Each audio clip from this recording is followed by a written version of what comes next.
The charred remains of a prairie schooner wagon lay twisted in the Kansas dust, like the broken ribs of some ancient beast, black smoke still curling toward a blood-red sunset, when Makia Eagle's shadow found two white girls huddled beside it, one gripping a rifle with hands too small for its weight, the other pressing crimson-soaked calico against a wound that painted the ground beneath her like spilled wine, both of them staring at him with eyes that had seen the very worst of what men could do to the innocent. The wind carried the scent of burning wood and something worse when Makia Eagle's shadow crested the ridge overlooking Willow Creek Valley. His paint horse, Storm Dancer, snorted and shook her mane, ears flicking forward toward the column of black smoke rising from the valley floor like a prayer to angry spirits. Makia had been tracking a wounded elk for 3 days, following blood, signed through cottonwood groves and across limestone breaks, but now the hunt was forgotten. Smoke meant fire, and fire in this territory meant trouble, the kind that usually ended with someone dead and someone else running. He urged Storm Dancer down the rocky slope, his Winchester resting across his thighs, dark eyes scanning the terrain with the practiced wariness of a man who had survived 28 winters on the frontier. The Lakota war paint on his cheekbones had long since faded, replaced by the weathered bronze of a scout who rode between two worlds, trusted by neither but needed by both. His long black hair was braided with eagle feathers earned in battle, and a medicine bag hung from his neck, gifts from his grandmother, before the soldiers came to relocate his people to the reservation. That was 5 years ago, before Makia chose the path of the wanderer rather than submit to the confines of agency life. The wagon came into view as he rounded a stand of blackjack oak, and Makia felt his stomach clench with familiar dread. He had seen burned wagons before, too many of them. Raiders, bandits, sometimes Comanche or Kiowa war parties striking at settlers who ventured too far from the safety of established trails. But this destruction felt different, more personal somehow, as if whoever had done this took pleasure in the violence rather than simply seeking profit or revenge. Storm Dancer picked her way carefully through the scattered debris field. Broken furniture lay strewn across 50 yards of prairie grass, a rocking chair with one arm burned away, a child's doll missing its head, cooking pots dented by bullets or clubs.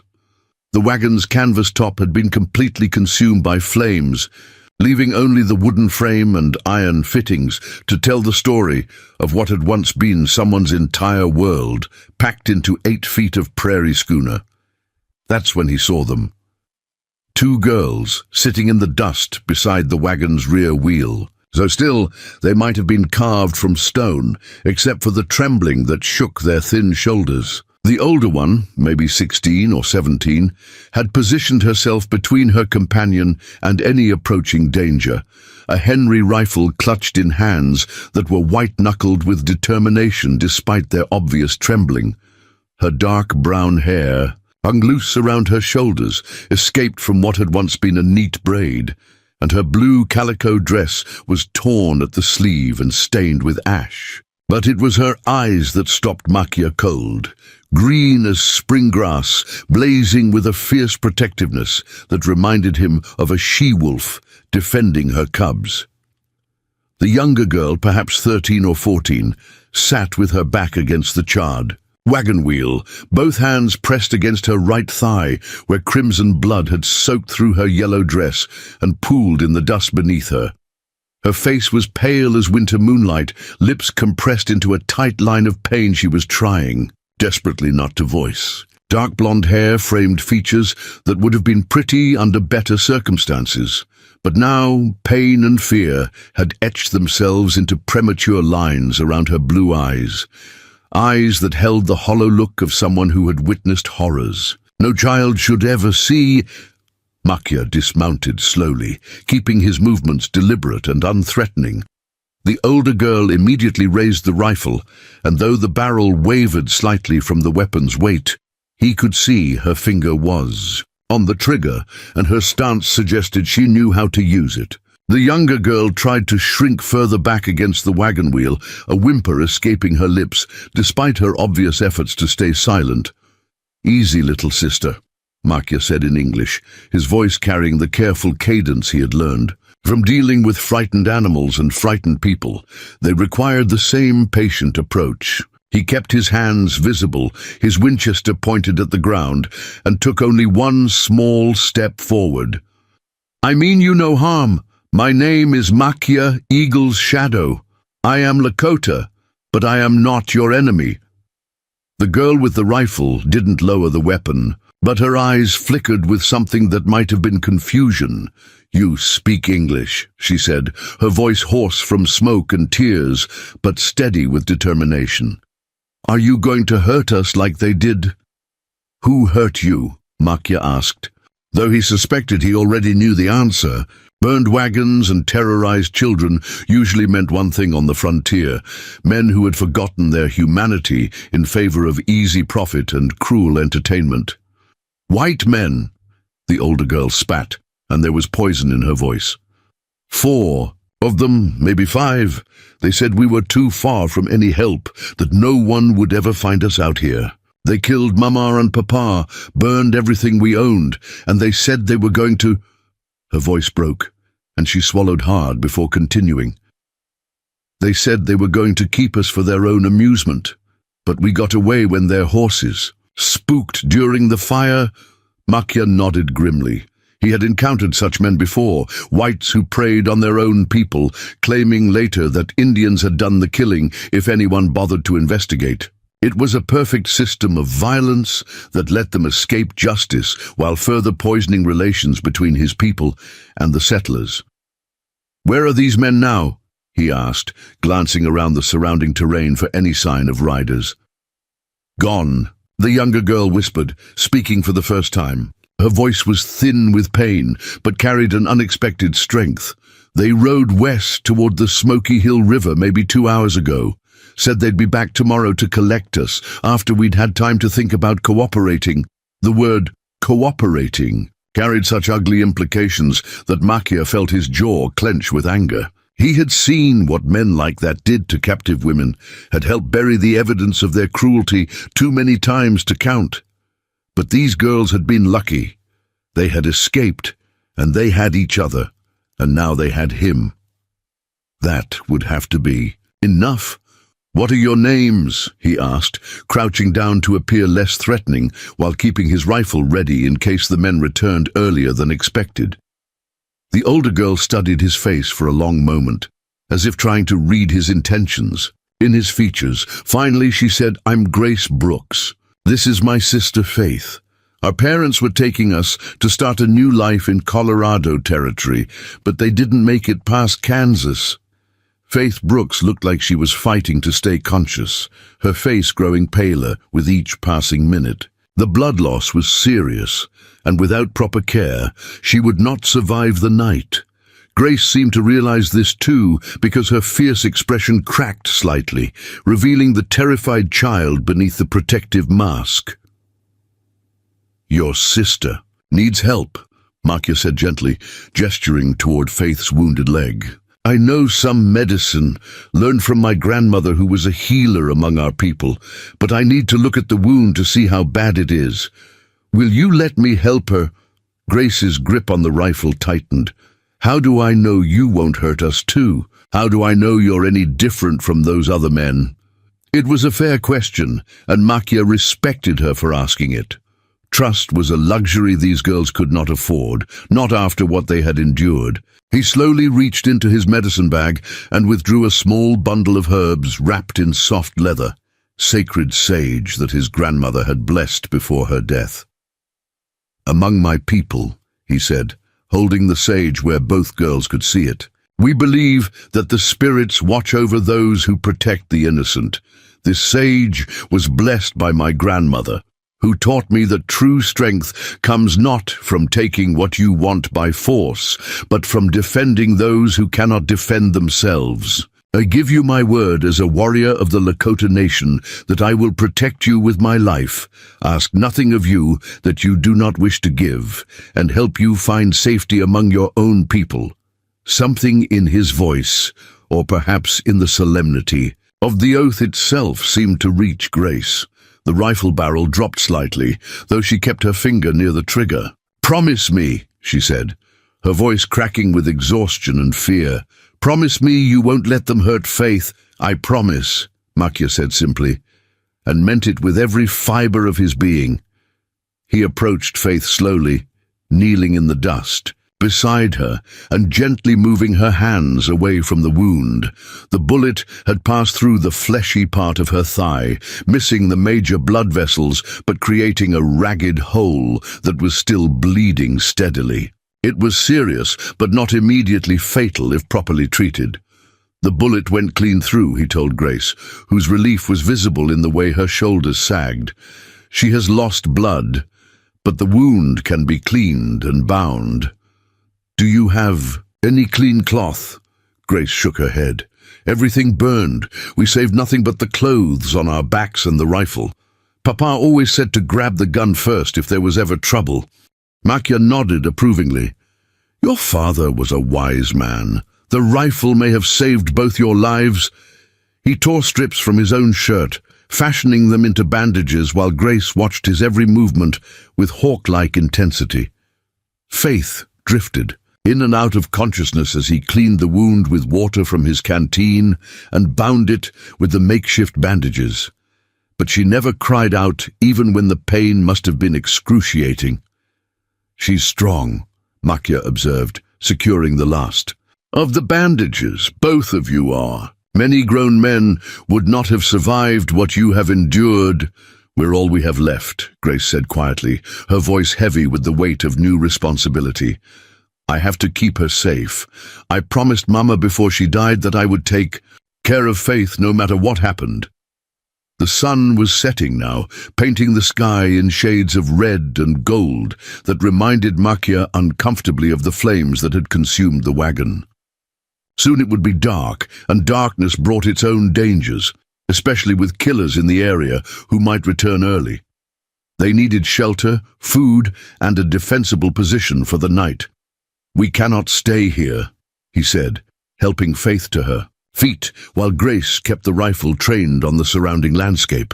"Those men may return, and this place offers no protection. I know of a cave in the bluffs overlooking Willow Creek, maybe 3 miles north. It is hidden, easily defended, and has fresh water nearby. Can your sister ride?" Grace looked doubtfully at Faith, who was swaying on her feet despite Makia's support. "I don't think so. She's lost too much blood, and we don't have a horse anyway. She can ride with me on Storm Dancer," Makia said, gesturing toward his paint horse. "You can walk alongside and keep watch with the rifle. It is not far, and we will move slowly." For a moment, Grace hesitated, clearly torn between her distrust of strangers and her sister's obvious need for shelter and safety. Finally, practicality won out over fear. "All right," she said, lowering the rifle completely for the first time since Makia had arrived. "But I'm keeping this gun loaded and ready. If you try anything at all, I will shoot you dead." "Where you stand, I would expect nothing less," Makia replied with something that might have been a smile. "A warrior who does not guard what is precious to them is not worthy of the title." He lifted Faith carefully onto Stormdancer's back, settling her in front of the saddle horn where she could lean against his chest for support. The girl was barely conscious now, her head lolling against his shoulder, but she managed to whisper "thank you" in a voice so soft he might have imagined it. Grace walked beside them as they made their way north toward the bluffs, the Henry rifle cradled in her arms and her eyes constantly scanning the darkening landscape for any sign of pursuit. She moved with the careful alertness of someone who had learned in a single day that safety was an illusion and trust was a luxury that could cost everything. "Tell me about these men who attacked you," Makia said as they walked, partly to keep Grace alert, and partly because he needed to know what they might be facing. What did they look like? How were they armed? Grace's face darkened with hatred. The leader was a big man with a red beard and a scar across his left cheek. He wore a Confederate officer's coat, but I don't think he ever served in any army, too. Oh, cowardly for real fighting. The others called him Captain Morrison, but it sounded like mockery, not respect. One of them had a brand on his hand, looked like a T burned into his palm. Another was missing his left ear, and he had the look of someone who enjoyed causing pain. Morrison. Makia filed the name away for future reference.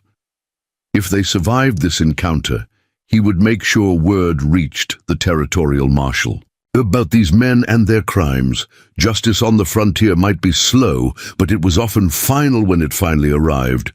They were well armed, Grace continued. New rifles, plenty of ammunition, horses that looked like they were stolen from the cavalry, too good for ordinary outlaws to own legally. And they knew this country well, knew exactly where to ambush a wagon train that had strayed from the main trail. That information was troubling.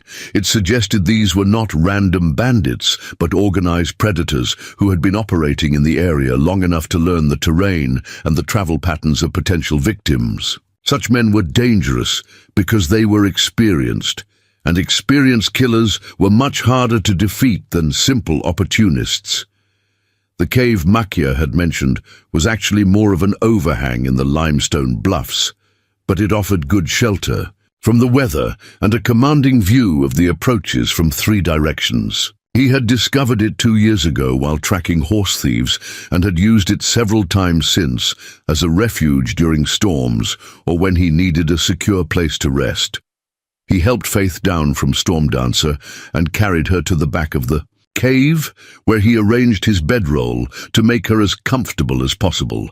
Grace immediately took up a position near the cave mouth, rifle ready, watching the trail they had followed. The girl was exhausted, running on determination and fear, but she refused to rest while her sister was vulnerable.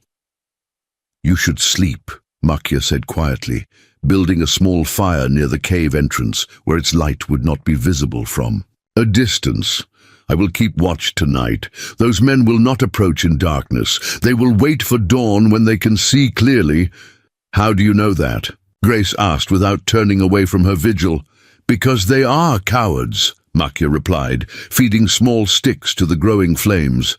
"Brave men attack when they are outnumbered or outgunned, trusting their courage to even the odds.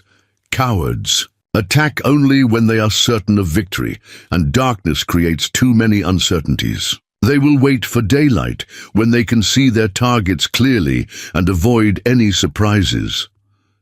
Grace nodded slowly, acknowledging the logic of his words, but not relaxing her guard. "What happens when they come?" "There are at least 4 of them, maybe 5, and we have 1 rifle and whatever weapons you carry. Those aren't good odds." Makia touched the tomahawk hanging from his belt, then the knife sheathed at his hip.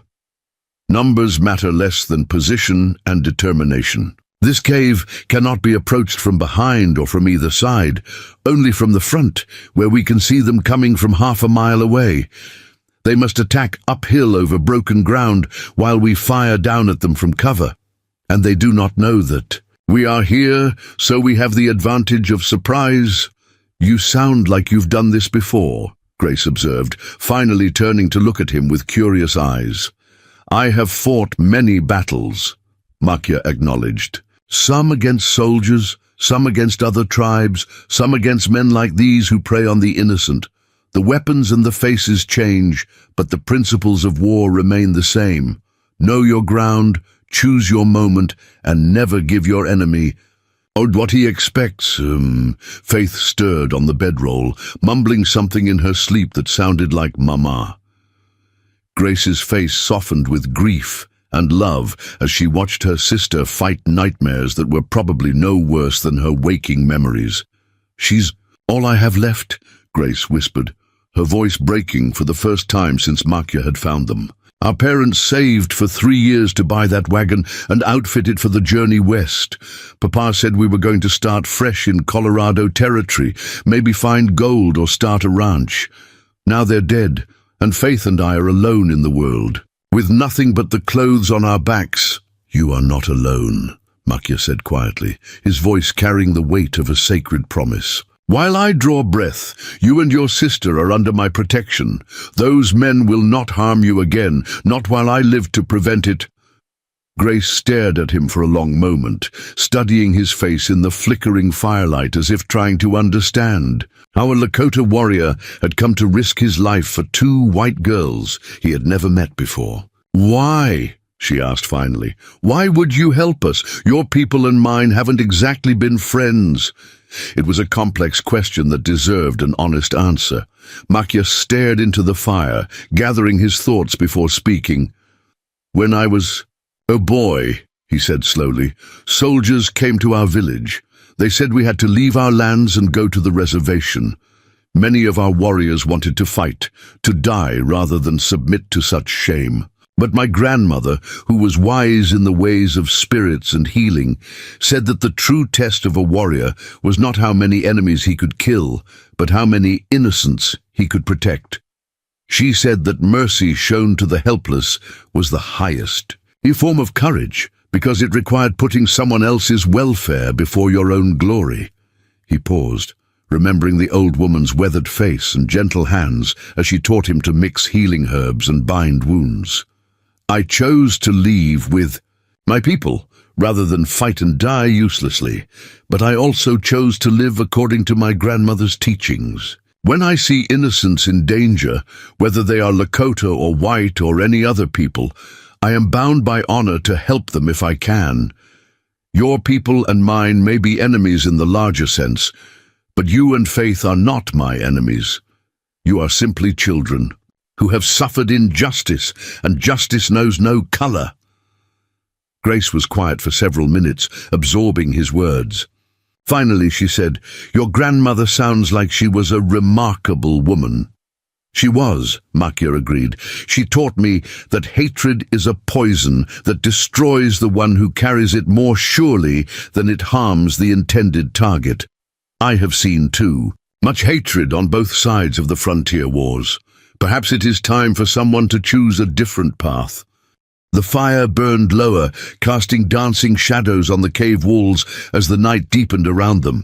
Somewhere in the distance, a coyote howled, its voice carrying across the prairie like a lament for all the violence and sorrow that seemed to follow wherever men carried guns and harbored grievances against their neighbors. Get some rest, Makya said gently, banking the fire so it would burn slowly through the night. Tomorrow will bring its own challenges, and you will need your strength. But Grace shook her head stubbornly, tightening her grip on the rifle. I can't sleep while those animals are out there somewhere. What if they come back tonight? What if they bring more men? What if you collapse from exhaustion tomorrow when Faith needs you most? Makya interrupted gently but firmly. Fear is useful when it keeps you alert to real danger, but it becomes a weakness when it prevents you from taking care of yourself. Trust me to watch over you both tonight. I have done this many times before, and my ears are trained to hear, approaching horses from miles away. After a long moment, Grace nodded reluctantly and moved to lie down beside Faith, though she kept the rifle within easy reach. Within minutes, exhaustion claimed her, and her breathing deepened into the sleep of the utterly drained. Makya sat in the cave mouth, his weapons close at hand, listening to the night sounds of the prairie and thinking about the challenges that tomorrow would bring. 4 or 5 experienced killers would be a formidable enemy even with the advantages of position and surprise. But he had given his word to protect these girls, and a Lakota warrior's word was more binding than chains of iron. The stars wheeled overhead in their eternal dance, indifferent to the small human dramas played out beneath their cold light, and Makya Eagle's shadow kept his vigil, preparing his heart for whatever battles the dawn might bring. Dawn crept across the Kansas prairie like a wounded animal, pale and hesitant, as if the sun itself was reluctant to illuminate what the previous day's violence had left behind. Makia Eagle's shadow had not slept, his dark eyes constantly scanning the approaches to their limestone refuge, while his ears strained for any sound that might herald the return of Captain Morrison and his band of killers. The small fire had burned down to glowing embers, and the cave felt tomb-like in the pre-dawn stillness. Faith Brooks stirred first, a soft whimper escaping her lips as consciousness brought with it the memory of pain. Her wounded thigh throbbed with each heartbeat, and the makeshift bandages that Makia had applied were stained dark with blood that had seeped through during the night. But she was alive, and after yesterday's horrors, that simple fact felt like a miracle. "Easy, little one," Makia said softly, moving from his position at the cave mouth to kneel beside her. His voice carried the gentle authority of someone accustomed to dealing with injured creatures, both human and animal. "The wound is healing, but you must not move too quickly or you will tear it open again." Faith's blue eyes focused on his weathered face, taking in the high cheekbones and copper skin that marked him as one of the Plains tribes. Yesterday, in her delirium of pain and fear, she had accepted his help without question. Now, in the cold light of morning, uncertainty crept in. Everything her parents had told her about Indians suggested she should be terrified, but this man had spent the night protecting her and her sister when he could have easily ridden away. "Are you really going to help us?" she asked, her voice barely above a whisper. "Grace says you promised, but promises are easy to make and hard to keep. Mama always said that actions speak louder than words." Makia studied her face, seeing intelligence and wariness beyond her 13 years. This was not a child who would accept empty reassurances or pretty lies. She had earned the right to honest answers through her suffering. "Your mother was a wise woman," he replied, checking the bandages with gentle fingers. "You are right that promises are easily spoken. But among my people, a warrior's word is sacred. More valuable than gold, more binding than iron chains. I've given my word to protect you and your sister, and I will honor that oath even if it costs me my life." Grace awakened with a start, her hand immediately reaching for the Henry rifle that lay beside her. For a moment, confusion clouded her green eyes as she tried to remember where she was and why every muscle in her body ached. Then memory crashed over her like a cold wave. Her parents' screams, the burning wagon, the leering faces of the men who had destroyed everything she held dear. "They haven't come back yet," Makia said quietly, recognizing the panic that flickered across her features. "But the morning is young, and patient hunters know that dawn is when prey is most vulnerable. We must be ready to move soon." Grace pushed herself upright, wincing as her stiff muscles protested. She had slept in her clothes, and the blue, calico dress that had been her Sunday best was now torn, stained, and wrinkled beyond repair. Her dark brown hair hung in tangled strings around her shoulders, and she could feel grit from the cave floor embedded in her skin. But vanity was a luxury she could no longer afford. Survival mattered more than appearance. "Where can we go?" she asked, accepting a drink of water from Makia's canteen. "Those men know this country better than we do. They'll track us down, no matter where we run. And Faith can't travel far with that wound. She needs rest and proper medical care." Makia had been wrestling with the same problem since midnight. The nearest town was Ellsworth, 30 miles east, but it would take at least 2 days to reach it with Faith injured, and they would be traveling through open country where Morrison's men could easily spot them. There were scattered homesteads closer, but asking frontier families to shelter fugitives from armed killers was asking them to risk their own lives. "There is another way," he said slowly, as if the words were being dragged from some deep reluctance within him. "My people have a winter camp in the breaks along the Republican River, maybe 15 miles north of here. They would shelter you until your sister heals, and even Morrison's men would not be foolish enough to attack a Lakota village. Grace's face went pale at the suggestion. A Lakota camp? But they're hostiles. They kill white people, take scalps, torture prisoners. Everyone knows that Indians can't be trusted. The bitter irony of her words was not lost on Makia. Here was a girl whose own people had murdered her parents and tried to claim her and her sister as prizes, now expressing fear of his people, based on stories and prejudices rather than experience. But he could not entirely blame her.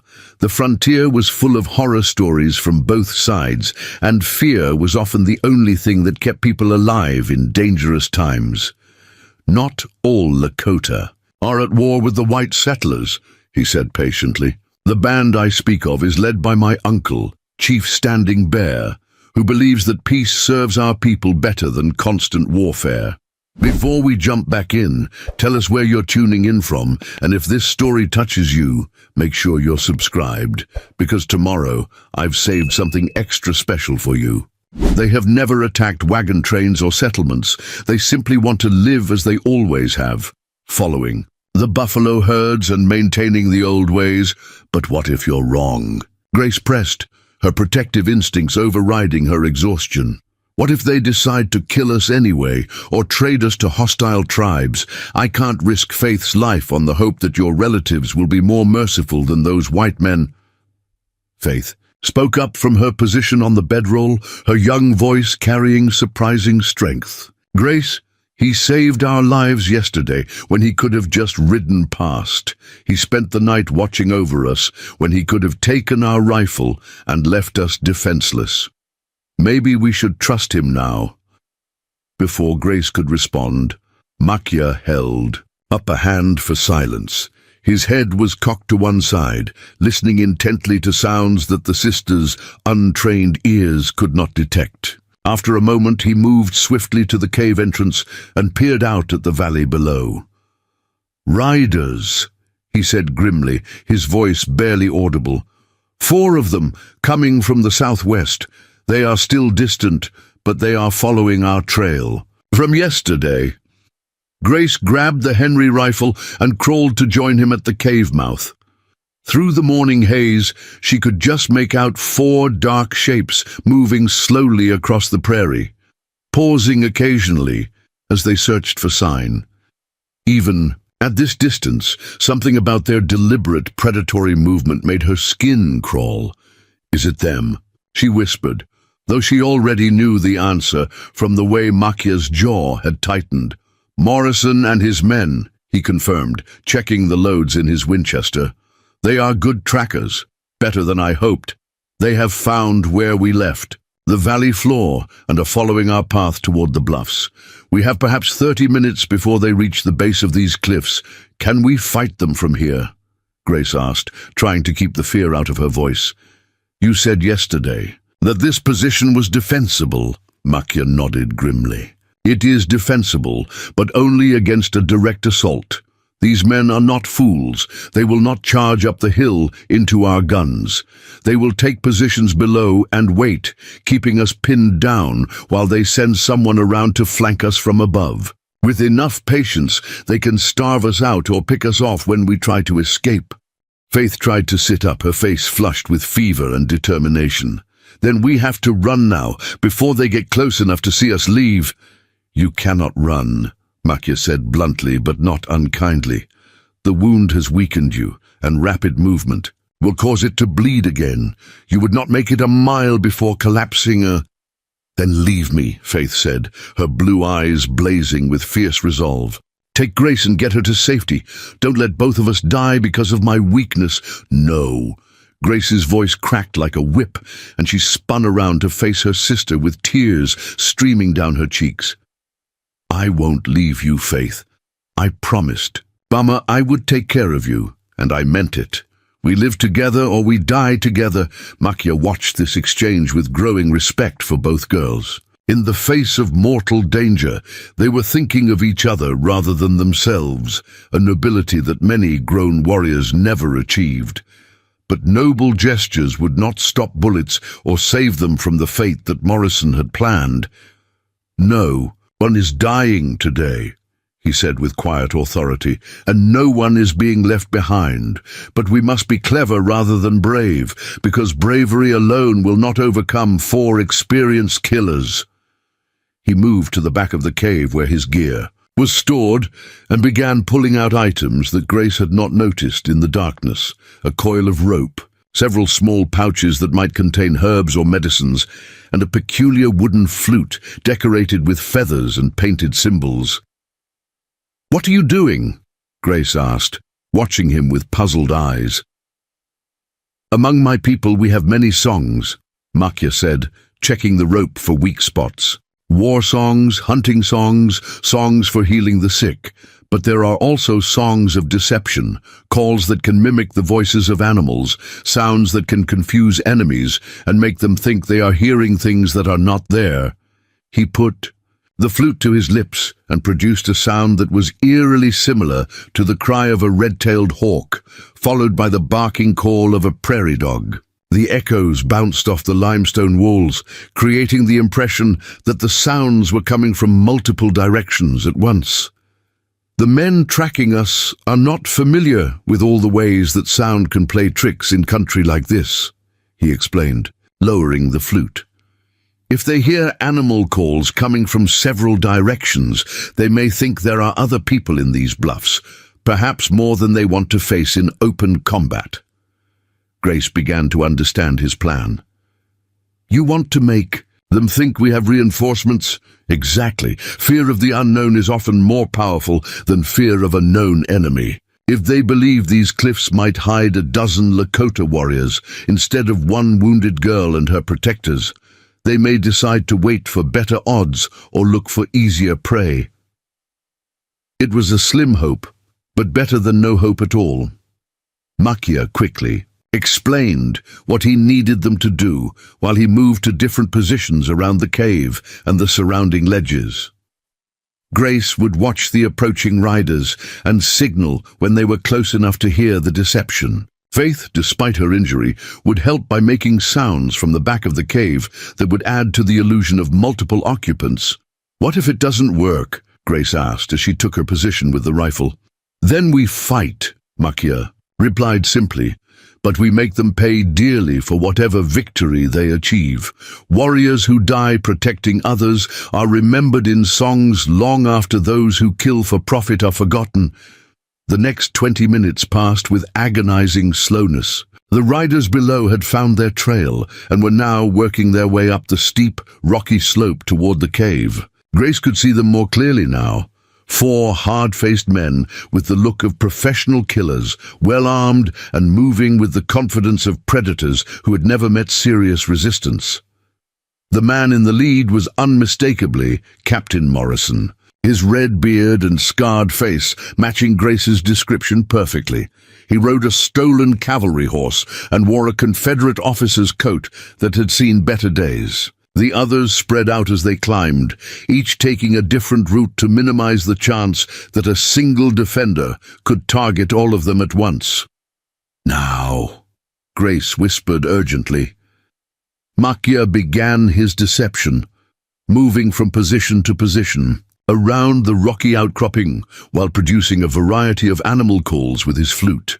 The sounds echoed and re-echoed from the limestone walls, creating an acoustic illusion that suggested the presence of multiple people scattered throughout the bluffs.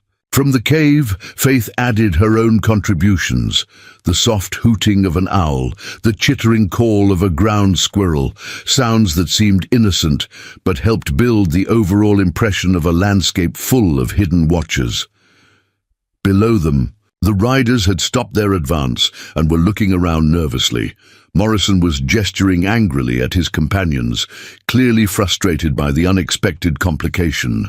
Grace could not hear their words, but their body language suggested heated discussion about whether to continue the assault or reconsider their approach. The deception worked even better than Makya had hoped. One of the riders, the man with The branded hand, whom Grace had described, pointed toward a different section of the bluffs and said something that made Morrison curse loud enough for his voice to carry to the cave. They had convinced themselves that the area was crawling, with hidden enemies, and their nerve was beginning to crack. But Morrison was not a man to abandon a hunt easily. After several minutes of heated discussion, he made a decision that chilled Grace's blood. Instead of retreating, he began positioning his men for a siege.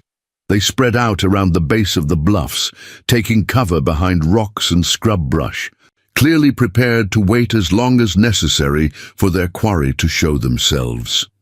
"It bought us time," Makia said quietly, returning to the cave after watching the killers deploy, "but not freedom. They are patient hunters, and they know we must eventually come down from these cliffs. They can wait longer than we can." "So what do we do now?" Grace asked, though she dreaded the answer. Makia was quiet for a long moment, staring out at their besiegers while his mind worked through possibilities and probabilities. Finally, he turned to face both sisters with an expression of grim determination.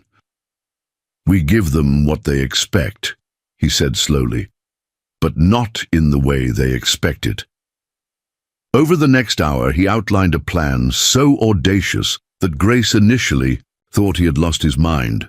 It involved using the very isolation of their position against their enemies, turning the trap that Morrison had set into a snare for the hunters themselves. It would require perfect timing, considerable luck, and a willingness to risk everything on a single, desperate gamble. "You're talking about fighting 4 armed men with nothing but surprise and hope," Grace protested. "That's not a plan. That's suicide." "Perhaps," Makia acknowledged, "but sometimes the only way to escape a trap is to spring it from the inside.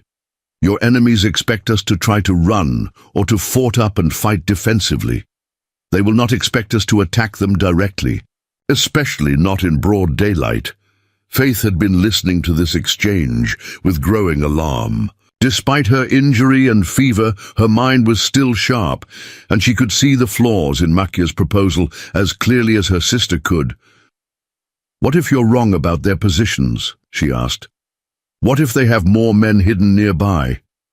What if the plan fails and you're killed? Grace and I will be helpless. If I do nothing, you will be helpless anyway," Makia replied with brutal honesty.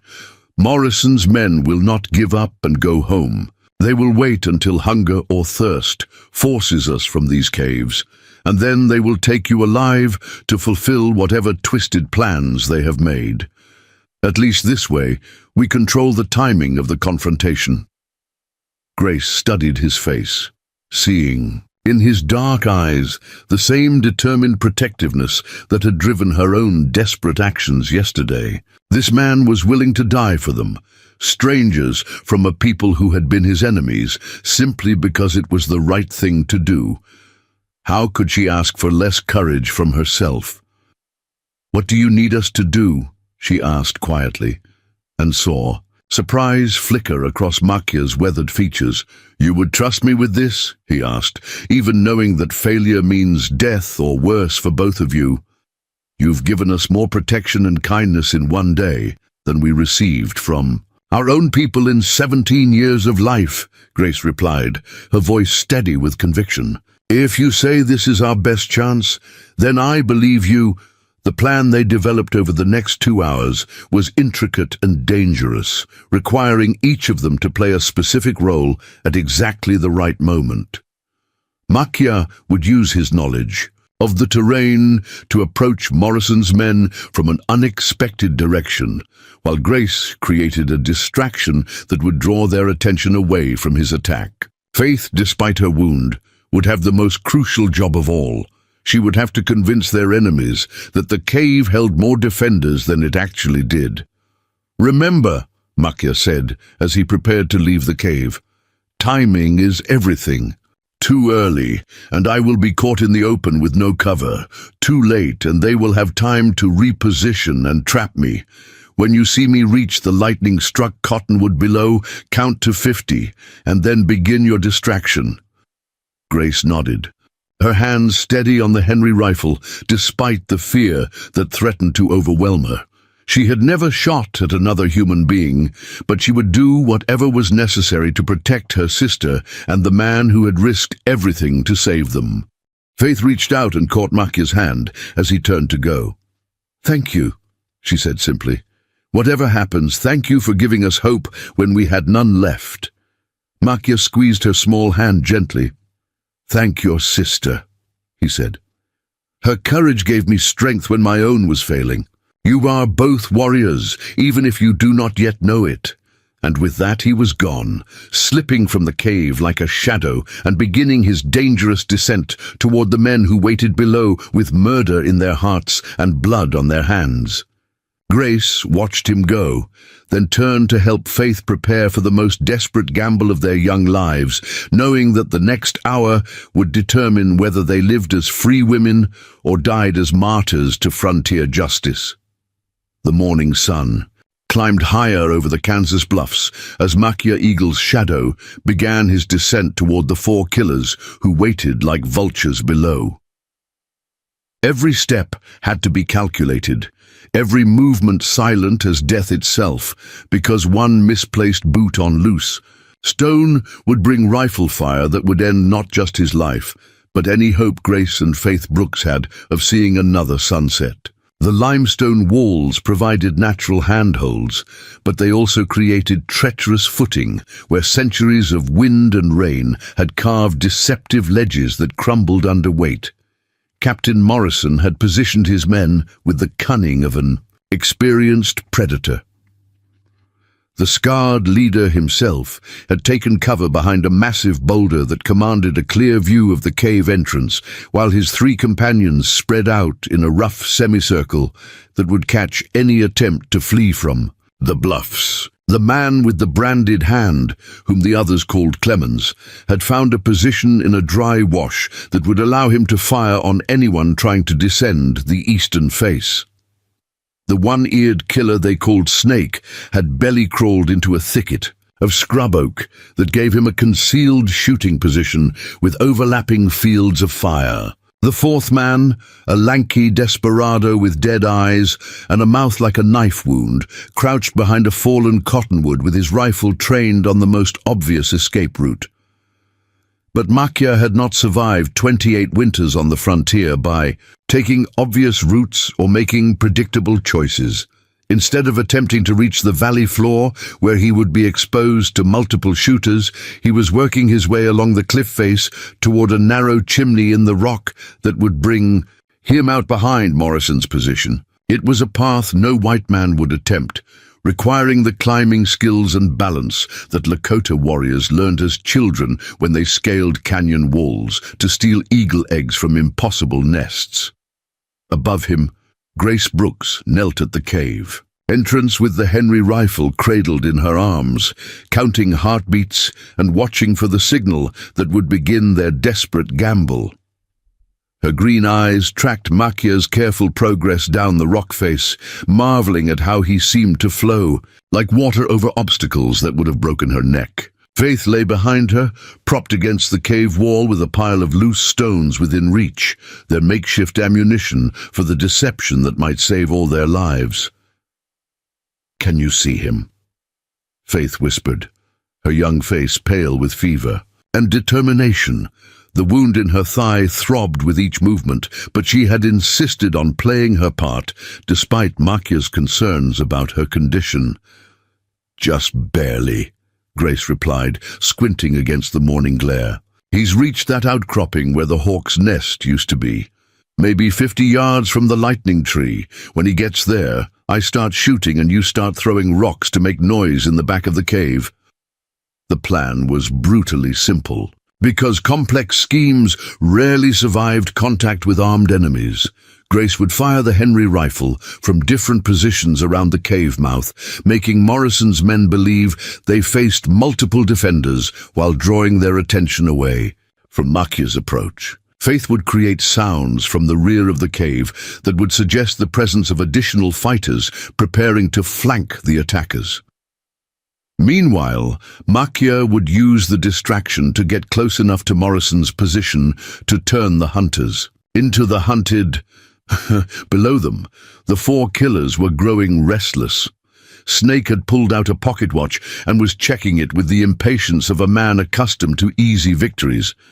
Clemens was chewing tobacco and spitting brown streams into the dust while muttering curses about cowardly Indians who wouldn't come out and fight like men. The lanky one, Grace had heard Morrison call him Razor, kept shifting position as if the ground itself made him uncomfortable.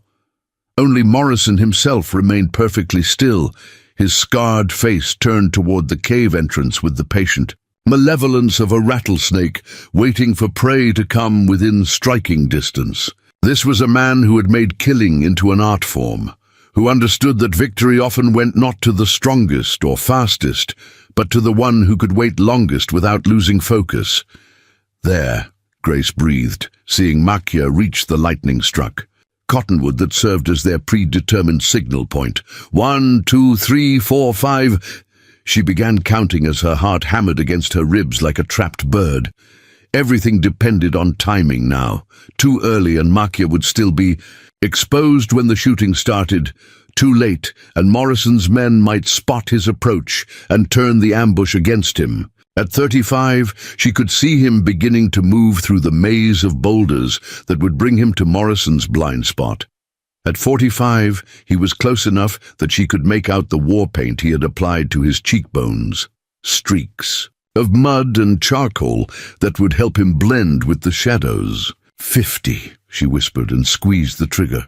The Henry rifle cracked like thunder in the morning stillness, sending echoes bouncing between the limestone walls, while a .44 caliber bullet whined off the boulder where Morrison crouched. Before the sound had faded, Grace was moving to a different position, working the rifle's lever action to chamber another round, while Faith began hurling stones against the back wall of the cave.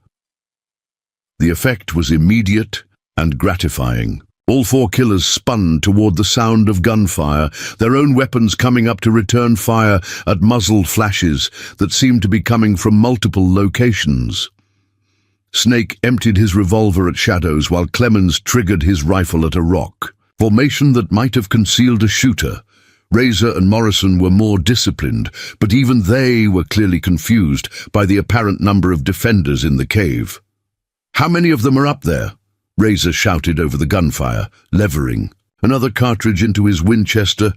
"More than we figured," Morrison replied grimly, his eyes scanning the cliff face for targets. "Sounds like they got reinforcements during the night." Grace fired again from a third position, the bullet striking sparks from the stone inches from Clemens's head. The branded man cursed and rolled behind better cover, while Faith increased the tempo of her rock throwing, creating a steady percussion that suggested multiple people moving around inside the cave. To the men below, it must have sounded like a small army preparing for battle, but Grace could see that their deception was working too well. Instead of charging the cave in frustration, Morrison's men were settling into defensive positions and preparing for a prolonged firefight. They had enough ammunition to keep the cave pinned down for hours, while one of them rode back to get additional help. The plan was beginning to backfire. That's when Makia struck with the sudden violence of a prairie thunderstorm. He emerged from the boulder field behind Morrison like a copper-skinned ghost, his tomahawk gleaming in the morning sun as it descended toward the outlaw leader's skull. Only Morrison's veteran instincts saved his life. He rolled aside at the last instant, taking the blow on his shoulder instead of his head, but the force was still enough to numb his right arm and send his rifle spinning away into the rocks. The scarred killer came up snarling like a wounded animal, his left hand clawing for the pistol at his hip, while blood soaked through his shirt. But Makia was already inside his guard, the tomahawk reversed in his grip so that the steel blade could be used for close-quarters work. The two men grappled in the dust between the boulders, rolling and twisting as each fought for position and advantage. "Captains down!" Clemens roared, swinging his rifle toward the struggle. But he couldn't get a clear shot without risking his leader's life, and Grace's continuing fire from the cave kept him ducked behind cover. Snake was the first to break from his position, abandoning his concealment in the oak thicket to rush toward Morrison's aid. It was exactly the kind of mistake that Makia had been counting on. In their urgency to help their leader, the other killers would expose themselves to fire from above. Grace saw Snake moving and shifted her aim, leading the target as her father had taught her when they hunted rabbits back in Missouri. The Henry rifle spoke again, and Snake stumbled, clutching his left leg where the bullet had creased his thigh. He kept moving, but his run became an uneven hobble that would make him easy prey for a second shot. Morrison managed to get his pistol free and pressed the muzzle against Makia's ribs, but the Lakota warrior trapped his wrist and twisted hard enough to crack bone. The gun discharged harmlessly into the air while Morrison screamed in pain and fury. They rolled again, and, this time, Makia came up on top with his knife at the outlaw's throat. "Call off your men," he said quietly, pressing the blade just hard enough to draw a thin line of blood. "Tell them to throw down their weapons and ride away, or I will send you to join all the innocents you have murdered." Morrison's pale eyes blazed with hatred, but he could feel death hovering only a heartbeat away. "You red savage," he snarled through gritted teeth. "You think this ends anything? There are others like me, and they'll hunt down those girls no matter where you hide them." "Perhaps," Makia acknowledged, "but they will do it without you." The blade moved with surgical precision, opening Morrison's throat in a red smile that silenced his voice forever. The outlaw leader's body convulsed once, then went limp as his life poured out into the Kansas soil he had stained with so much innocent blood. Clemens saw his captain die and went mad with rage or fear, perhaps both. He broke from cover with his rifle blazing, working the lever action as fast as his hands could move, while screaming curses that would have made demons blush. Bullets whined off the rocks around Makia's position, forcing the warrior to roll behind Morrison's corpse for protection. But Clemens had forgotten about the rifleman in the cave above. Grace tracked his movement and fired just as he paused. To reload, the heavy bullet taking him center mass and spinning him around like a child's top. He went down hard, his rifle flying from nerveless fingers, and did not get up again. That left Snake and Razor, both of whom suddenly found themselves facing a Lakota warrior who had just killed their leader and a rifleman who had proven deadly. Accurate from long range, Snake, wounded and shaken, began backing toward the horses they had left in a draw 200 yards away. Razor was made of sterner stuff, but even he could read the tactical situation clearly enough to know that continued fighting would likely end in his death. "This ain't over, Indian," Razor called out, keeping his rifle ready but not actively aiming it. "Morrison had friends, men who'll come looking for whoever killed him. You best watch your back trail, because they'll be coming for you and those girls." "Let them come," Makia replied, rising from behind Morrison's body with his weapons still ready for action. "The spirits of the innocent cry out for justice, and their voices grow louder each day. Tell Morrison's friends that Makia Eagle's shadow will be waiting for them." Razor studied the warrior's face for a long moment, then apparently decided that discretion was indeed the better part of valor. He began backing toward the horses as well, keeping his rifle trained on Makia, but making no aggressive moves. Snake had already reached the animals and was struggling to mount with his wounded leg. "What about Clemens?" Razor asked, glancing at his fallen comrade. "Leave him for the buzzards," Makia said coldly. "Men who prey on children deserve no better grave than the one their victims would have received." The two surviving outlaws rode away without looking back, Snake swaying in his saddle from blood loss, while Razor kept checking over his shoulder as if he expected pursuit. But Makia made no move to follow them. He had achieved his primary objective of protecting Grace and Faith, and pursuing fleeing enemies would only put the girls at greater risk. Makia! Grace's voice echoed from the cave above, filled with relief and concern. Are you hurt? We saw Morrison grab his gun. I am unharmed, he called back, though his shoulder ached where Morrison had landed a lucky blow during their struggle. The immediate danger is past, but we must move quickly. Those men will return with reinforcements, and others will come seeking revenge for Morrison's death. This place is no longer safe. It took nearly an hour to get Faith down from the... Preparing and narrating this story took us a lot of time, so if you are enjoying it, subscribe to our channel. It means a lot to us now. Back to the story. The cave, and every minute felt like an eternity to Grace as she watched the horizons for signs of approaching riders. Her sister's wound had reopened during the excitement, and fresh blood was seeping through the bandages despite Faith's efforts to remain still. The girl was running a fever again, her face flushed and her eyes too bright. She needs real medical attention, Grace said, as Makia lifted Faith onto Stormdancer's back. Not just field dressing and hope. If that wound gets infected... I know, Makia interrupted gently. There is a town called Cedar Ridge, about 20 miles northeast of here. It has a doctor who treats everyone equally, regardless of race or circumstances. But the journey will be dangerous, and your sister may not be strong enough for hard travel. Faith stirred in the saddle, her fevered eyes focusing on his worried face. I can make it, she said weakly, but with unmistakable determination. I have to make it. Grace has risked too much to let me give up now. They rode out of the Valley of Death, with the sun climbing toward its zenith and vultures already circling over Morrison's corpse. Grace walked beside the horse, her hand on Faith's leg to steady her, while Makia scouted ahead for signs of danger. The Henry rifle was slung across Grace's back now, and she carried it with the confidence of someone who had proven herself in battle. As they traveled, Makia found himself studying these two remarkable girls who had endured such horror with such courage.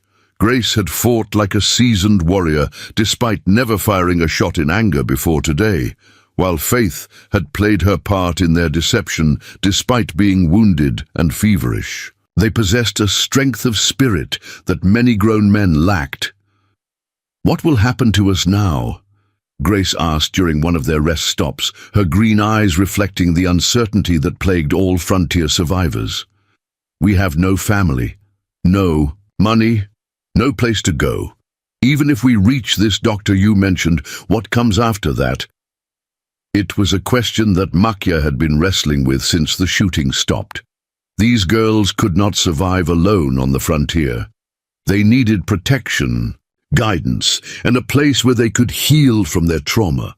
His original suggestion about the Lakota winter camp was still valid, but he understood Grace's reluctance to trust her fate to people she had been taught to fear. There are good people in Cedar Ridge, he said finally. The doctor I mentioned, Dr. Samuel Harrison, has a wife who takes in orphans and teaches them useful skills. They might be willing to give you shelter while you decide your future. And what about you? Faith asked, her voice barely audible but heavy with meaning. Will you stay to make sure we're safe, or do you have other places to be? The question struck deeper than Makia had expected. For 5 years, he had lived as a wanderer, accountable to no one, responsible for nothing beyond his own survival. It had been a kind of freedom, but also a kind of emptiness, a life without connections or commitments beyond the next sunrise. These girls had changed something fundamental inside him, awakening protective instincts he had thought buried with. His family, I will stay until you are truly safe, he promised, and meant it with every fiber of his being. A warrior's duty does not end when the immediate battle is won. It continues until those under his protection can protect themselves. The afternoon wore on with agonizing slowness as they made their way across the rolling prairie towards Cedar Ridge. Faith's condition was deteriorating. Her fever was climbing, and she was becoming delirious, mumbling about her parents and the burning wagon. Grace walked with grim determination, but Makia could see exhaustion taking its toll on her as well. They were still 5 miles from town when Faith finally collapsed, sliding from Stormdancer's back despite Makia's efforts to catch her. She hit the ground hard and lay there unconscious, her breathing shallow and her skin burning with fever. The wound in her thigh was infected despite their best efforts, and without immediate medical attention, she would not survive the night. "We have to get her to that doctor now," Grace said, tears streaming down her dust-stained cheeks. "She's dying, Makia. My little sister is dying, and I don't know how to save her." Makia made a decision that would change all their lives. Lifting Faith in his arms, he placed her across Stormdancer's neck and swung up behind her. "You ride behind me," he told Grace. "Hold on tight and do not let go no matter what happens. We are going to ride hard for Cedar Ridge and pray that Dr. Harrison is as skilled as his reputation suggests." They rode into the setting sun like spirits fleeing from hell itself, 3 souls bound together by shared danger and mutual dependence, racing against time and infection toward a town that might offer salvation or simply a place to die with dignity.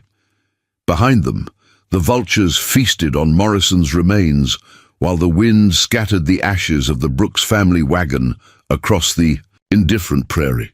But ahead of them lay hope, fragile and uncertain, but real nonetheless.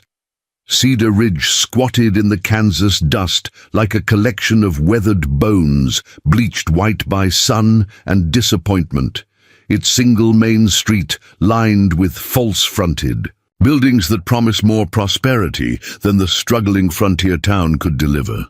The setting sun painted the wooden structures in shades of amber and rust as Makia Eagle's shadow guided Stormdancer through the outskirts, Faith Brooks unconscious and burning with fever in his arms, while Grace clung desperately to his back, her tear-stained face pressed against his shoulder blade. Dr. Samuel Harrison's house stood apart from the other buildings, a 2-story frame structure with actual glass windows and a painted sign that read "Physician and Surgeon" in neat black letters. Yellow lamplight spilled from those windows into the gathering dusk, and smoke rose from the chimney, signs of civilization that seemed almost miraculous after the violence and chaos of the past 2 days. Makia reined in Stormdancer before the doctor's front gate and dismounted carefully, lifting Faith's limp form in his arms while Grace slid down from the horse's back on unsteady legs. The girl's fever had climbed during their desperate ride, and her breathing had become shallow and labored, signs that the infection was spreading through her bloodstream like poison through a well. "Dr. Harrison!" Grace called out, her voice cracking with exhaustion and fear as she pounded on the front door with both fists. "Please, we need help. My sister is dying." The door opened to reveal a man in his 50s, with graying hair and kind eyes behind wire-rimmed spectacles. He took one look at Faith's unconscious form and immediately stepped aside, gesturing them into a parlor that had been converted into a medical office. Surgical instruments gleamed on a side table, and the air smelled of carbolic acid and healing herbs rather than the gunpowder and blood that had defined their world for the past 2 days. "Put her on the examination table," Dr. Harrison said, briskly, his trained gaze already assessing Faith's condition. "What happened to this child? Gunshot wound by the look of it, and badly infected. How long has she been like this?" 2 days, Grace said, hovering anxiously beside the table, while Makia gently laid Faith down and stepped back to give the doctor room to work. "Those bandages were the best we could manage, but we had no proper medical supplies, no clean water for washing the wound." Dr. Harrison began cutting away the blood-soaked cloth that Makia had used to bind the injury, his experienced fingers probing the wound with gentle precision. His expression grew increasingly grave as he examined the extent of the infection. Angry red streaks radiating up Faith's thigh, skin hot to the touch, the unmistakable smell of corruption that meant her body was losing its fight against the invading bacteria. "This is very serious," he said quietly, reaching for a bottle of laudanum from his medicine cabinet. "The infection has spread into her bloodstream, what we call blood poisoning. Without immediate treatment, she will die within hours. Even with treatment, her chances are uncertain." Grace felt her knees give way and might have collapsed if Makia had not caught her arm and steadied her. "But you can save her, can't you? You have to save her. She's all the family I have left. Please, Dr. Harrison, I'll do anything, pay anything." "Child, I would treat your sister if you couldn't pay me a penny," the doctor replied gently, beginning to prepare his instruments for surgery. "But I must be honest with you about her condition. The wound itself is not fatal, but the infection has had 2 days to spread through her system. I can clean the wound, remove the damaged tissue, and give her medicines to fight the fever, but ultimately her own body must win this battle." A woman's voice came from the doorway, soft, warm, with the accent of someone who had been educated back east. "Samuel, what's happening here?" I heard shouting. She stopped short when she saw the tableau in the medical office, a Lakota warrior standing protectively beside 2 white girls, one unconscious on the examination table and the other swaying with exhaustion. "Martha, this is Miss," Dr. Harrison began, then realized he had never learned their names. "Grace Brooks," Grace said quickly, "and this is my sister Faith. We were attacked by outlaws 2 days ago. Our parents were killed, our wagon burned. This man saved our lives." She gestured toward Makia, who had remained silent since entering the house. Martha Harrison was a handsome woman in her 40s, with silver threading through her brown hair and the kind of steady competence that came from years of frontier life. She studied Makia's painted face and traditional clothing with curiosity rather than fear, then turned her attention to Grace with maternal concern. "You look ready to collapse yourself, dear," she said kindly. "When did you last eat or sleep in a real bed?" Without waiting for an answer, she continued, "Samuel, you tend to the injured child. I'll see about getting this young woman fed and cleaned up." "I'm not leaving Faith," Grace said stubbornly, though her voice betrayed her exhaustion. "I promised our mother I would take care of her. I have to stay with her." "And you will," Martha assured her. "But you'll be no help to your sister if you collapse from hunger and exhaustion. The kitchen is just through that door. You can watch the doctor work while I prepare some food." Dr. Harrison had begun administering laudanum to Faith, whose face finally relaxed as the pain medication took effect. "I need to operate immediately," he announced, rolling up his sleeves. "The infection has formed an abscess that must be drained, and there is dead tissue that needs to be removed. Martha, I'll need hot water, clean towels, and my surgical kit." While the doctor prepared for surgery, Martha bustled around the kitchen preparing a meal that seemed impossibly luxurious after 2 days of hunger and fear. Fresh bread, roast beef, vegetables from her own garden, milk still cool from the morning milking, simple fare that tasted like a feast to Grace's starved senses. But it was Makia who surprised Martha most. She had heard stories about Lakota, warriors, tales of savagery and violence that frontier newspapers loved to print. This man bore no resemblance to those lurid accounts. He was courteous, soft-spoken, and clearly devoted to protecting the 2 girls who had somehow become his responsibility. "You saved their lives," she said to him, while Grace ate with desperate hunger at the kitchen table. "That took considerable courage, fighting 4 armed men alone." "Not alone," Makia corrected quietly. "Grace fought beside me like a seasoned warrior. Her courage gave me strength when my own was failing, and Faith, even wounded and fevered, she played her part. In our deception, these girls have spirits of iron wrapped in flesh that appears fragile. Through the open doorway, they could see Dr. Harrison working over Faith's unconscious form, his movements swift and sure as he cleaned the infected wound and removed tissue that had begun to rot. The smell of carbolic acid filled the house, sharp and medicinal. "Will she live?" Grace asked, unable to concentrate on food while her sister's life hung in the balance. "My husband is the finest doctor between Kansas City and Denver," Martha said, with quiet confidence. "If anyone can save her, Samuel can. But you must prepare yourself for the possibility that the infection has gone too far. Sometimes the body simply cannot fight back from such damage." It was brutal honesty, but Grace had learned in the past 2 days that brutal honesty was often kinder than false. "Hope," she nodded, swallowing hard, and continued eating because she knew she would need her strength for whatever came next. "What will you do if she recovers?" Martha asked gently. "Do you have family somewhere? Friends who could take you in?" Grace shook her head. "Our parents sold everything to buy that wagon and outfit it for Colorado territory. There's no one left, no relatives, no friends with means to help 2 orphaned girls.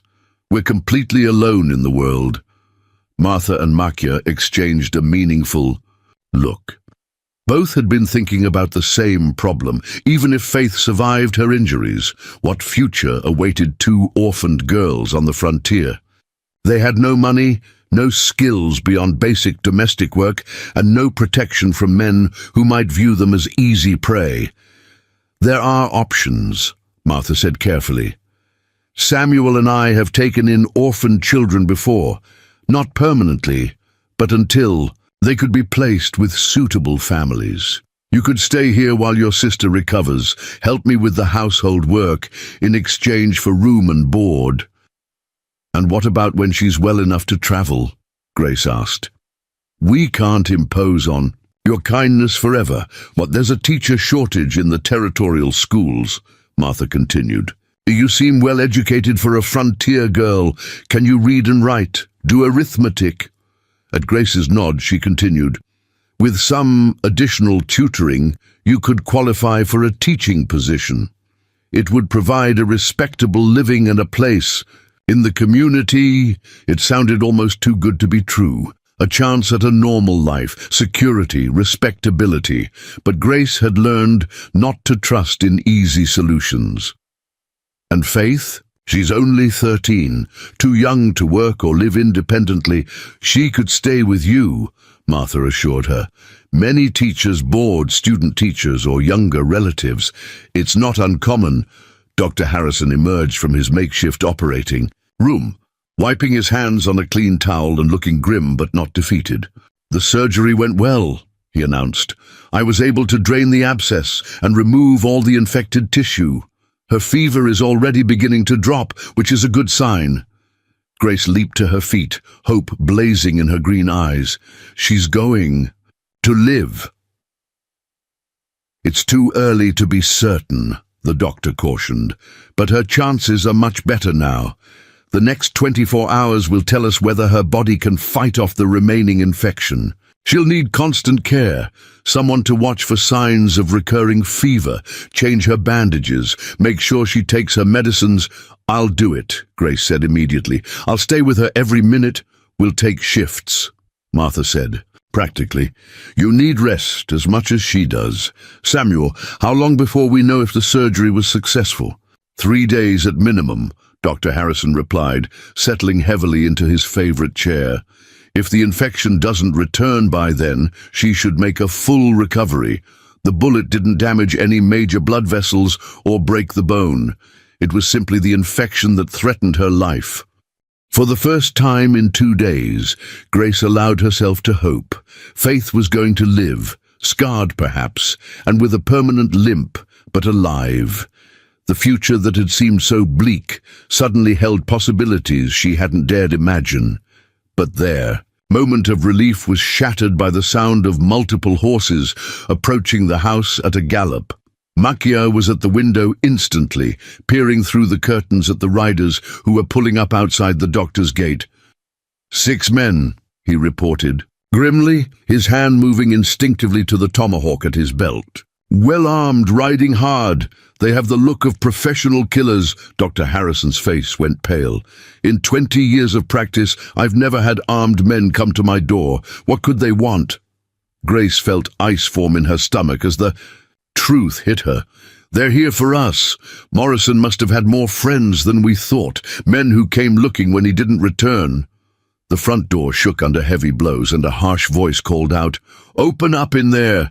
We know you got the Indian and the girls who killed Captain Morrison.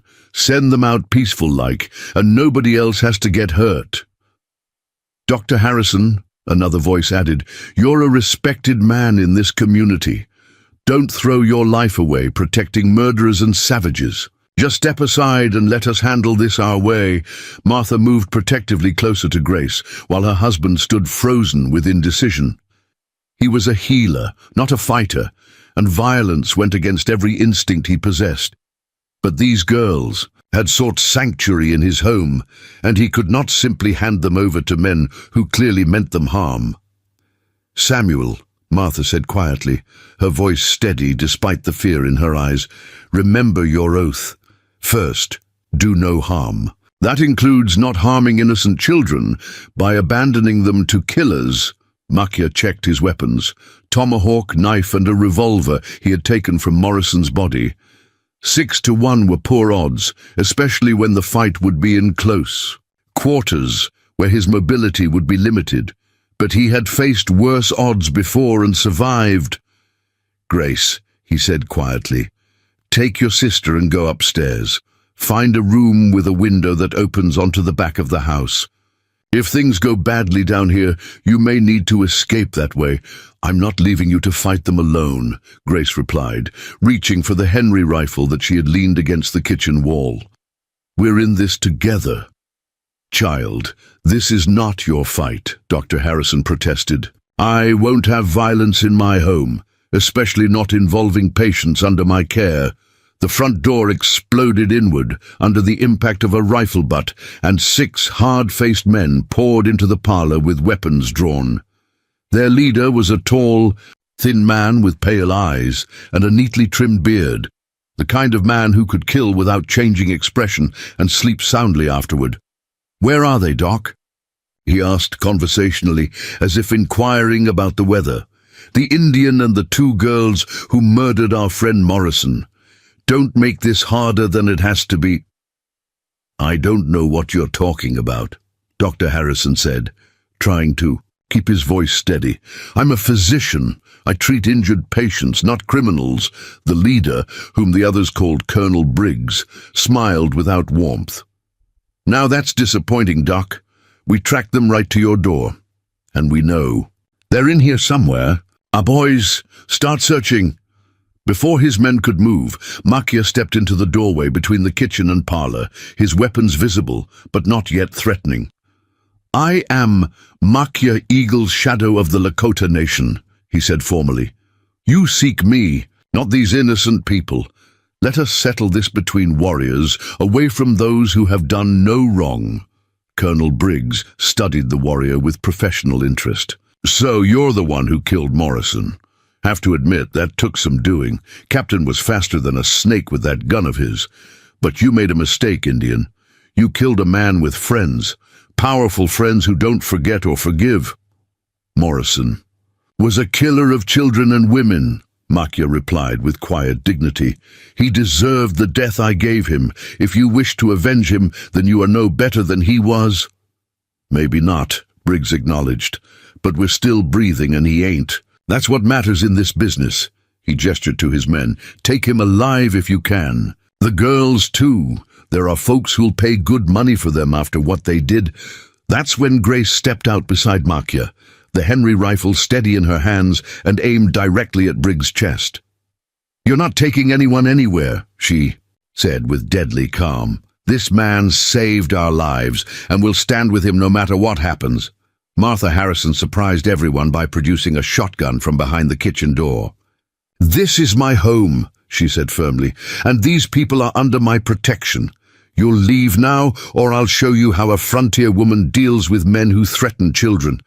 For a moment, The tableau held 6 killers facing a Lakota warrior, a 17-year-old girl, and a doctor's wife, with the life of an unconscious 13-year-old hanging in the balance. The odds were still terrible, but now the defenders had something the attackers lacked: the desperate courage of people protecting those they loved.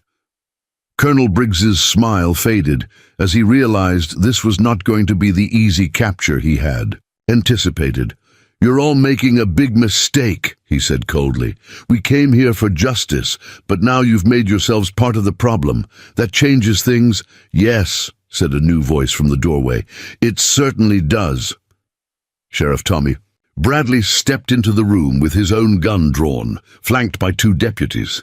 "Drop your weapons, all of you. This is a lawful community, and we don't tolerate armed mobs threatening our citizens." The next few moments would determine whether Cedar Ridge remained the kind of place where decent people could build decent lives, or whether it would become just another frontier town where might made right and justice was whatever the strongest man declared it to be. Sheriff Tom Bradley was not a man easily intimidated, but the sight of 6 armed killers facing off against a Lakota warrior, 2 frontier women, and an orphaned girl in Dr. Harrison's parlor was enough to make even a veteran lawman's hand shake slightly on his gun. The air crackled with tension so thick it could be cut with a blade, and everyone in the room knew that the next few seconds would determine who lived and who died in this final confrontation. "I said, drop your weapons," Bradley repeated, his voice carrying the authority of 20 years wearing a badge in some of the roughest territory west of the Mississippi. "This is your last warning before my deputies and I start shooting." Colonel Briggs studied the sheriff with calculating eyes, clearly weighing his options. 3 lawmen against 6 experienced killers should have been manageable odds, but the confined space of the doctor's parlor would make a gunfight catastrophic for everyone involved. Stray bullets would kill the innocent as surely as aimed ones would kill the guilty. Sheriff Bradley," Briggs said with oily politeness, "you're interfering with the pursuit of justice. These people murdered Captain Morrison in cold blood, ambushed him while he was conducting legitimate business. We're here to take them back to face trial for their crimes." "What kind of legitimate business involves attacking wagon trains and terrorizing children?" Bradley shot back. "I've heard about Morrison's gang. Wanted posters on all of you from here to Colorado Territory. The only crimes I see in this room are the ones you've been committing for the past 3 years." Grace felt a surge of hope at the sheriff's words. Here was a lawman who knew the truth about Morrison's activities, who wouldn't be fooled by Briggs's pretense of seeking justice. But that hope was tempered by the reality that even honest lawmen could be overwhelmed by superior numbers. Deputy Marshal James Crawford stepped forward then, a tall man with steel-gray hair and the kind of quiet competence that came from decades of hunting down dangerous criminals. "Tom's right, Briggs.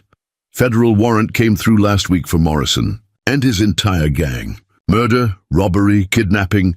The charges go on for 2 pages. You're all under arrest." The words hung in the air like the tolling of a funeral bell.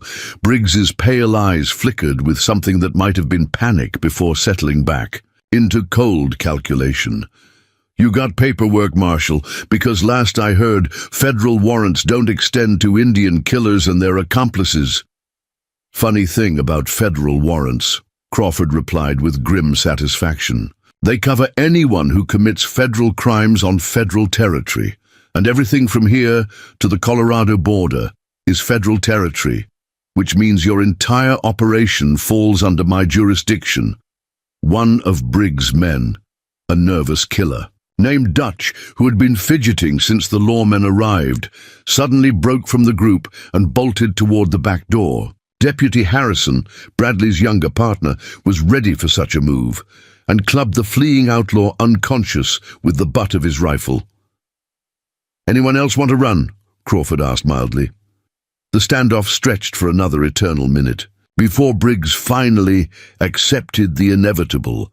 6 killers against 3 lawmen might have been manageable, but 6 killers against 3 lawmen, plus a Lakota warrior, an armed frontier woman, and a girl who had already proven deadly with a rifle, was a losing proposition. "All right," he said, slowly raising his hands. "But this ain't over, Marshal." Morrison had friends in high places, territorial politicians, railroad executives, men with real power. They'll want answers about what happened to him. "They'll get answers," Crawford assured him as his deputies began collecting weapons and applying restraints, the kind that come from a federal judge and a properly constituted jury. Justice, in other words, something Morrison never offered. His victims, as the outlaws were led away in chains, Dr. Harrison emerged from his improvised operating room with news that transformed the entire atmosphere in the house. "The surgery was successful," he announced with quiet satisfaction. "Faith's fever has broken, the infection is responding to treatment, and she should make a full recovery within a few weeks." Grace collapsed into Martha's arms, sobbing with relief that she had held back for 3 days of unimaginable stress. Faith was going to live, scarred and limping perhaps, but alive and free. The nightmare that had begun with a burning wagon was finally ending. Sheriff Bradley approached Makia with something approaching awe. "Son, what you did out there in those bluffs, taking on 4 armed killers to protect these girls, that's the kind of courage that makes legends. The territorial governor is going to want to meet you, maybe offer you a position as a scout or deputy marshal." Makia shook his head politely. "I am honored by your words, Sheriff, but I have no desire for fame or government positions. I did only what honor required, nothing more, nothing less." "What will you do now?" Martha asked. "Will you stay in Cedar Ridge, or do you have other places calling you?" It was the question that had been haunting Makia since the shooting stopped. For 5 years he had wandered the frontier alone, owing nothing to anyone, bound by no ties except his own conscience. But these 2 girls had changed something fundamental inside him. They had reminded him what it felt like to have people who depended on him, who trusted him, who had become family through shared danger rather than shared blood. "I think," he said slowly, looking at Grace's tear-stained face, and then toward the room where Faith was sleeping peacefully for the first time in days, "I think perhaps it is time to stop wandering. These girls have become my responsibility, and a warrior does not abandon those under his protection." 6 months later, the transformation was complete. Faith Brooks had indeed made a full recovery, though she would always walk with a slight limp that reminded her of the day her childhood ended and her real life began. She had thrown herself into her studies with Martha Harrison, discovering a love of literature and mathematics that suggested a future as a teacher herself. Grace had accepted the position as assistant teacher at Cedar Ridge Elementary School, where her natural intelligence and hard-won maturity made her remarkably effective with children who had their own stories of frontier hardship. She still carried the Henry rifle when she traveled, but now it was simply a practical tool rather than a symbol of desperate survival. Makia Eagle's shadow had surprised everyone by accepting Sheriff Bradley's offer to become a deputy marshal, specializing in crimes against travelers and isolated homesteaders. His knowledge of the country, his tracking skills, and his reputation for absolute integrity made him invaluable in bringing order to a territory where law had often been whatever the strongest man declared it to be. But the most remarkable change was in the house itself. Dr. Harrison's practice had grown as word spread about his skill and his willingness to treat anyone regardless of their ability to pay. Martha's informal school for orphan children had become a formal institution supported by territorial funding, and the upstairs room that had once served as storage now housed a small family held together not by blood, but by bonds forged in fire and tempered by mutual sacrifice. On quiet evenings, they would sit on the front porch and watch the sun set over the Kansas prairie while Faith played the harmonica that Makia had carved for her from cottonwood. Grace would read aloud from books that Martha ordered from Kansas City, and Makia would tell stories of his people's traditions and history. They were no longer refugees from violence. They had become builders of peace. The burned wagon in Willow Creek Valley had long since been scattered by wind and weather, its ashes mixed with the soil that would grow prairie grass come spring. Morrison's grave was unmarked and unmourned, forgotten by everyone except the buzzards that had cleaned his bones. But the legacy of that terrible day lived on in the lives that had been saved. The love that had been born from shared suffering, and the proof that sometimes the broken pieces of different worlds could be fitted together into something stronger than either had been alone. Makia Eagle's shadow had ridden out that morning looking for wounded elk, and had found instead his true purpose, not as a wandering warrior living for no one but himself, but as a protector of the innocent, a bridge between peoples, and a father to children who had lost everything except their capacity to love and be loved. In saving Grace and Faith Brooks, he had discovered that salvation was not a destination, but a choice made new each day. The choice to stand between the helpless and those who would harm them, no matter the cost. And on the frontier, where violence was common as prairie wind and mercy was rarer than gold, that choice made all the difference between civilization and chaos, between hope and despair, between the world as it was and the world as it could be, if enough people had the courage to make it better. 3 years had passed since the morning. Makia Eagle's shadow found 2 terrified girls beside a burned wagon in Willow Creek Valley, and the Kansas prairie had witnessed the slow miracle of lives rebuilt from ashes and hope harvested from the soil of tragedy. Cedar Ridge had grown from a struggling frontier settlement into a thriving community where the railroad now stopped twice weekly, bringing eastern goods and taking western dreams back to civilized markets. Faith Brooks stood before the full-length mirror in her bedroom at the Harrison house, adjusting the collar of her blue teaching dress with fingers that no longer trembled when unexpected sounds reached her ears. At 16, she had grown tall and graceful, despite the slight limp that served as a permanent reminder of that terrible day when childhood ended in gunfire and flames.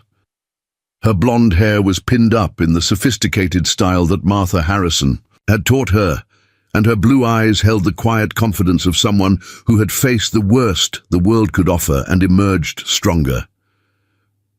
"Are you ready for your first day as head teacher?" Grace asked from the doorway, her own green eyes sparkling with pride as she watched her younger sister prepare for the position she had earned through 3 years of dedicated study and natural talent with children. "As ready as anyone can be for 23 students ranging from 6 to 14 years old," Faith replied with a smile that would have been impossible during those dark days when she lay fevered and fighting for life on Dr. Harrison's examination table. The Cedar Ridge School had been built the previous year with funding from the territorial government and donations from families whose children had been taught by Grace during her tenure as assistant teacher. Faith would be its youngest head teacher in Kansas Territory, but her combination of natural intelligence and hard-won wisdom made her uniquely qualified to educate frontier children who carried their own burdens of loss and displacement. Through the window, they could see Makia Eagle's shadow riding down Main Street on Storm Dancer, his deputy marshal's badge gleaming silver on his leather vest as he returned from a week-long pursuit of cattle rustlers who had been terrorizing homesteaders. Along the Republican River, the war paint was gone now, replaced by the clean-shaven appearance that territorial officials preferred, but his bearing still carried the dignity and alertness of a warrior who had never forgotten that vigilance was the price of peace. "He looks tired," Faith observed, noting the way Makia's shoulders sagged slightly in the saddle. That's the third manhunt this month. He's found his calling, Grace said with the understanding that came from shared experience. Some people are born to heal, some to teach, some to build. Makia was born to protect the innocent, and every criminal he brings to justice means other families won't suffer what we suffered. Martha Harrison appeared in the doorway, carrying a basket covered with a checkered cloth that smelled of fresh-baked bread and roasted chicken. "I thought you might want to take this to Makia," she said, with the knowing smile of a woman who had watched affection bloom where others might have seen only gratitude. Grace accepted the basket with a blush that she couldn't quite suppress. Over the past year, her relationship with Makia had evolved from one of protection and dependence into something deeper and more complex. He had become not just their guardian, but her closest confidant, the person she turned to when difficult. Decisions needed to be made. "Martha," Faith said with characteristic directness, "are you playing matchmaker again?" Because Grace turns red as a Kansas sunset every time someone mentions Makia's name. "I'm simply ensuring that our deputy marshal maintains his strength," Martha replied with mock innocence. "Though if two young people happen to discover they care for each other while sharing a meal, well, that's between them and Providence." After Faith left for the school, Grace walked through the streets of Cedar Ridge toward the marshal's office, thinking about how much their world had changed since that terrible morning beside the burned wagon. The town that had once viewed them with suspicion and pity now treated them as respected members of the community. The marshal's office was a solid stone building that housed the growing law enforcement presence in the territory. Makia had his own desk now, covered with wanted posters, territorial maps, and correspondence from federal officials who valued his unique combination of tracking skills and absolute integrity. "Martha sent food," Grace said, placing the basket on his desk and trying to ignore the way his dark eyes seemed to see straight through to her soul. "She says you're getting too thin." "Martha worries too much," Makia replied, but he opened the basket with obvious appreciation. "Though I admit her cooking is considerable improvement over trail rations." Grace settled into the chair across from his desk, studying his face with careful attention. "You look troubled. Did something happen during the pursuit?" "The cattle rustlers were not ordinary thieves," he said finally. "They carried new rifles, had plenty of ammunition, and knew the country too well for drifters. Someone with money and organization is behind them." "Another gang like Morrison's?" Grace asked, feeling familiar ice form in her stomach. "Worse," Makia said grimly. "Morrison's men were small-scale operators. These rustlers are part of something larger, a conspiracy involving corrupt territorial officials and criminal gangs working together to steal land from honest settlers." "What can we do about it?" she asked. "Marshal Crawford is organizing a special task force to investigate the corruption," Makia explained. "He has asked me to lead the field operations, tracking down the gangs and gathering evidence." "That sounds incredibly dangerous," Grace said, her protective instincts flaring. "How long would you be gone?" "Several months, possibly longer," Makia admitted. "But Grace, there's something I need to ask you before I accept this assignment." He stood and walked around the desk, taking her hands in his and looking into her eyes with an intensity that made her heart race. "When I return from this mission, if I return, will you marry me? Will you take the name Eagle's Shadow and help me build a life that honors both our peoples?" Grace felt tears spring to her eyes as 3 years of carefully controlled feelings finally found their voice. "Yes," she whispered. "Yes, with all my heart and soul." They were interrupted by commotion in the street outside, shouts, running feet, the sound of horses being ridden hard. Makia immediately moved to the window, his hand instinctively going to his weapon as he peered through. "The glass, what is it?" Grace asked, joining him at the window. "Riders coming in fast," Makia observed. 3 of them, and they're pushing their horses harder than anyone should, unless there's real trouble behind them.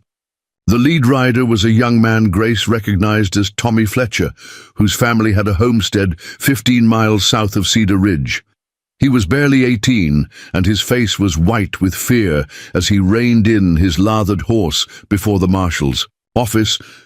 "Deputy Eagle's shadow," he called out, his voice cracking with emotion. "You got to come quick. They hit the Johansson place, burned the house, killed the old man, took his daughter and granddaughter. Left a message saying this was just the beginning." Makia was already reaching for his rifle and ammunition belt. The assignment with Marshal Crawford would have to wait. There were innocents in immediate danger, and that took precedence over everything else. "How long ago?" he asked, checking his weapons with practiced efficiency. "Maybe 4 hours," Tommy replied. "I rode hard as I could, but they got a big head start. Trail leads northwest toward the Smoky Hill Breaks, rough country where they could hide for weeks if they wanted." Grace felt the familiar chill of impending separation and danger, but she also felt something new, the strength that came from knowing their love was real, and declared something worth fighting for and worth waiting for. "Be careful," she said, kissing him once more before he mounted Stormdancer. "Come back to me whole." "I will," Makia promised, his dark eyes holding hers for one last moment before duty called him away. "Take care of Faith, take care of yourself, and remember that love like ours doesn't die easy." He rode out of Cedar Ridge as the first stars appeared overhead, following Tommy Fletcher toward another confrontation with the kind of evil that seemed to spring eternal from the frontiers. Harsh soil, but this time he rode not as a lone wanderer seeking to atone for his people's displacement, but as a man with a home to return to, a woman who loved him, and a family worth protecting. Grace watched from the marshal's office doorway until he disappeared into the gathering darkness, then walked slowly back to the Harrison house, where Faith would be waiting with stories about her first day as head teacher, and Martha would be preparing supper for their makeshift family. The future was uncertain, as it always was on the frontier, but it was no longer hopeless. 3 years ago, a burned wagon had scattered their old life to the winds. But from those ashes, they had built something stronger. A love that transcended race and tradition, a family forged by choice rather than blood, and a community where justice was more than just a word carved on courthouse stones. The prairie wind carried the sound of Makia's horse growing fainter in the distance, but it also carried the laughter of children, playing in yards where their parents no longer had to fear raiders and killers. It carried the hymns from the church, where different peoples worshipped the same God under the same roof. And it carried the promise that tomorrow would bring new challenges, but also new opportunities to prove that courage and compassion could triumph over hatred and fear.